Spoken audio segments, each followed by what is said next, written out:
One more question? Okay. Yeah. Could you clarify the evidence on immunogenicity after the first dose of MMR if the majority of children develop protective antibodies after that initial dose? What is the scientific basis for recommending a routine second dose? Is it mainly to address primary vaccine failure, waning immunity, or both? And in that context, is there consideration in using antibody titers to verify response after the first dose rather than universally giving a second dose? Let me ask the CDC SMA room if someone has an answer to that. Thank you. Hi, this is Oliver with NCRD. Happy to start, and then we may have another SME who can add. So I would say that antibody titers are one aspect of the protective response. We do know that you see higher antibody titers after 2 doses, and so that is a component of it. We know, especially for the measles component, that the second dose helps pick up the kids who did not have a protective response to that first dose. So 2 doses are recommended. That was what was studied in many of the efficacy studies.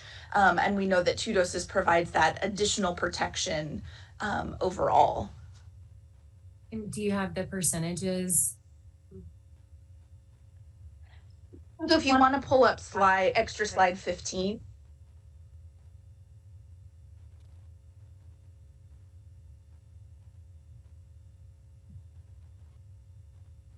That has the seropositivity rates, the percent fold, rise in titer, and the geometric fold for multiple doses for the Proclad, which is the MMRV, or you can see the MMR plus Varivax in the bottom of each of those groups is the separate vaccines.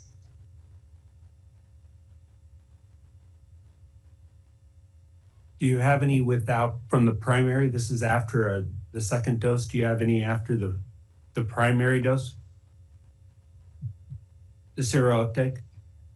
Yes, sorry, slide 13. That is after the...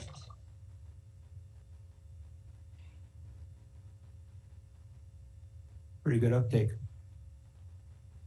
Thank you very much. Dr. Cody Meissner, I have you for 2 topics. So if you address the MMRV Q&A now, and then the other one about the roll call, we'll do a little bit later. Thanks, Dr. Kuldorf, Shirley. I want to thank Dr. Serinovan, and I'm not pronouncing that correctly, but thank you for that overview. I wanted to add one comment in terms of the MMR component. And a lot of attention recently has been focused on the importance of the measles vaccine. But you also noted how important the rubella vaccine is. The last pandemic in the United States was in 1964 and 1965. And there were thousands of infections in pregnant women. And as you correctly pointed out, there were 11,000 fetal deaths and 20,000 infants who were born with congenital rubella syndrome. This is a devastating illness with congenital heart disease, retardation, eye problems. It's devastating. And then in 1969, Dr. Stanley Plotkin and his colleagues at the Wistar Institute developed the rubella vaccine. And that has been so effective.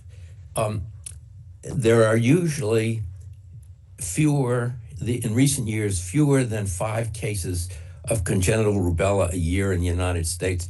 And those are primarily among women who were born in countries that do not administer the rubella vaccine. So I think it's important to focus on the absolute importance of making sure that every child is vaccinated against not only measles, mumps, and varicella, but also rubella. Thank you. Thank you for that. And now Dr. Phyllis Arthur. Thank you. No, actually, my question was answered. Thank you. So thank you for that, and thank you for the excellent presentation and a good discussion. That's exactly what we want to have at these meetings. Before we go to the next presentation, I think we're going to do a roll